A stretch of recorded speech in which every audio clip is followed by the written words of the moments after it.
Welcome, 2025. This is Shauna Mayfield with Phase Biofield Tuning. As I normally do, go for these walks and have thoughts rambling around.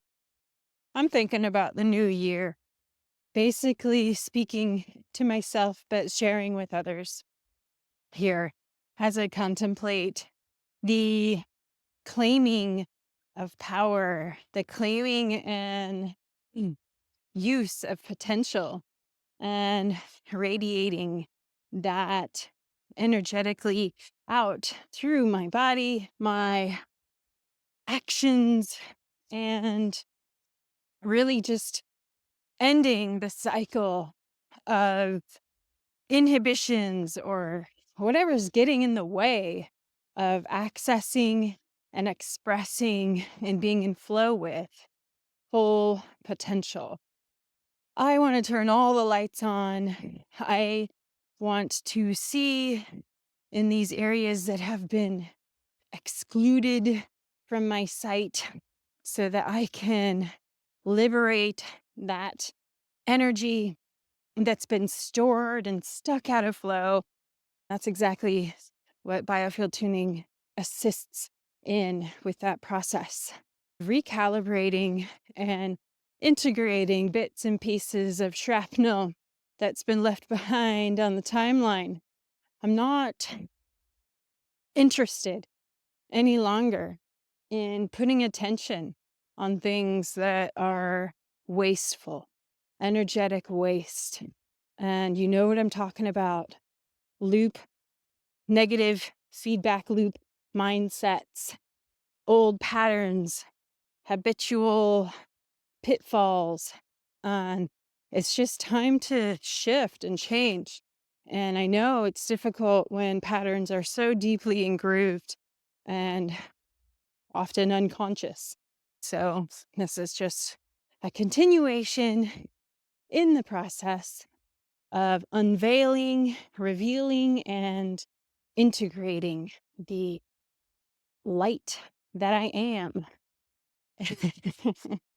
I feel like this year, the definition of love and light has changed a bit. And I know I've spoken to this in a video I made in the past about Walter Russell using all this language. And it does feel different now. I'm coming into touch with that comment, that saying in a whole different way. Is it something that people just say, love and light, be the light, bring more light in? We're not excluding the dark.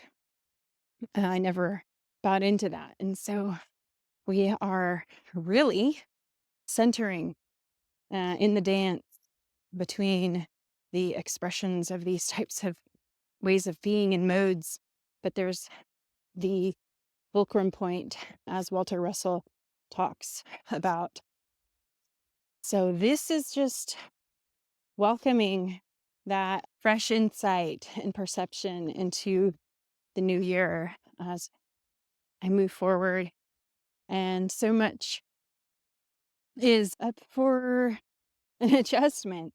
Letting go of that grippy sensation of, I don't know what's going to happen. I don't know if I can do this. And you're strapped into the ride and you're not sure you want to go through with it. I've always been that way my whole life. What's shifting for me is that energy of just chronic underlying tension and anxiety about being in the world, being exposed, being vulnerable, interacting with people, experiencing rejection, abandonment, judgment, all that stuff. It's a familiar tone to a lot of people. So I'm just encouraging myself in this little spiel and encouraging those who are ready to make that adjustment within themselves as well. Because the world needs you, the world needs me, and we need all of our lights turned on so that we can align with more coherent patterns and modes of being on this planet. That's the way we make big changes, right?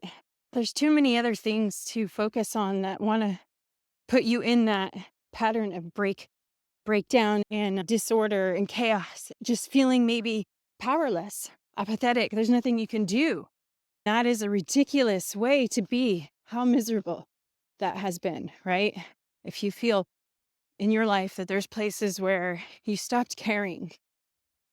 Now, that's what you're looking for, is bringing in the energy to support you into care, giving a fuck, and then doing something. You start with yourself, giving yourself the best care and doing better for yourself every day. That is an extension that touches people that come into your atmosphere and come around you. I love how Eileen describes the protection that our biofields give us through radiance, like a bug zapper, she says, which is perfect. Can you imagine that? I was told about shielding and protecting yourself with the energy bubble and all this, and I think that's fantastic. But she's right. There's something different about the sensation of just being a bright light and letting that be what is either attracting or repelling things to you or away from you. I'll leave you with this to think about and to feel and check in with yourself. And what are you just ready to snap out of? Snap out of those old patterns. Start honing in on these other vibrational patterns that are in alignment with wholeness, the wholeness of who you are. Okay, be well and do the best you can as we are rolling into another year. And of course, it's always going to be exciting. I look forward to sharing more with you as things come around. Here's a bonus to that last little bit.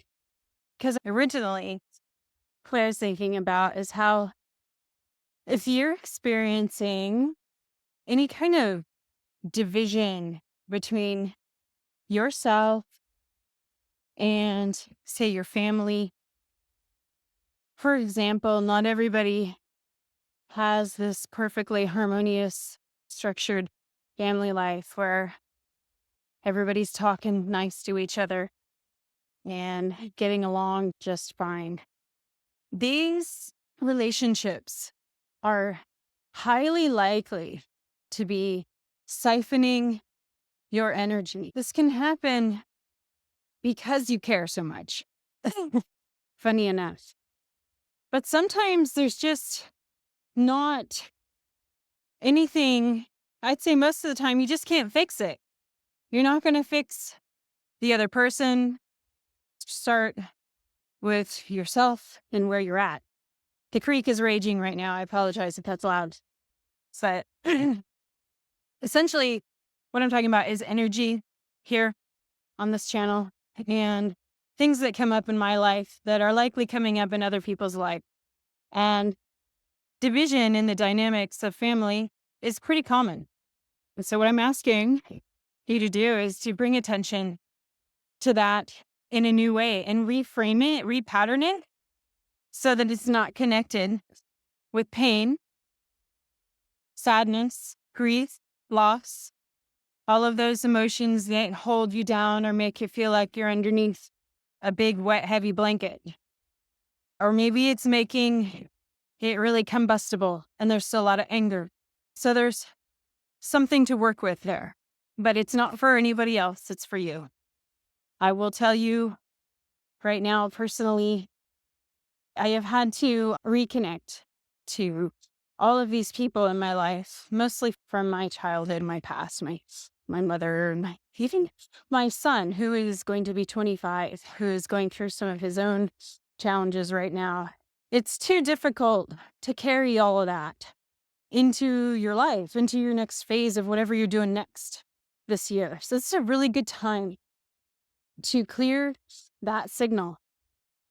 It's not about cutting cords or eliminating them. It's about clearing the signal and becoming more coherent in that line so that when it comes up, because it does, you love this person, even though it might be the source of a lot of frustration right now. You're clearing it by bringing your attention to it in a new way, seeing that person from the soul perspective, from the bigger, broader, wider aspect of yourself and them, and just appreciating all of the lessons that came and are going to continue to come through that person, and just letting it be. So maybe that's what forgiveness is. People do say that does involve, it's more about yourself and that forgiveness being helpful to you to move through through your life. But I really like looking at things just in this very neutral, energetic way, which is like, when I think about such and such persons, I want to feel at least neutral, if not send a feeling of good well being, which is, I do honestly want the best for everybody and for them, for you all to reach your potential as much as I want that for myself. It has to stop at some point. Stop blaming other people. Stop blaming your parents, the government, or some kind of negative entity thing that doesn't even live on this planet. Whatever it is, just stop and reclaim your power. That's what this is all about. Seems like such a cliche thing to say. Reclaim your power. Bring more light. Light and love. But what does it really mean when you own that? For me, it's working on the divisions that I have undergone in my relationships with my family, one at a time as they come up, just being gentle and attentive. All right. So I think that actually is where I'm going to leave it. Okay. Be well and take really good care of yourself. Extend that care to everything else that you want love to flow into.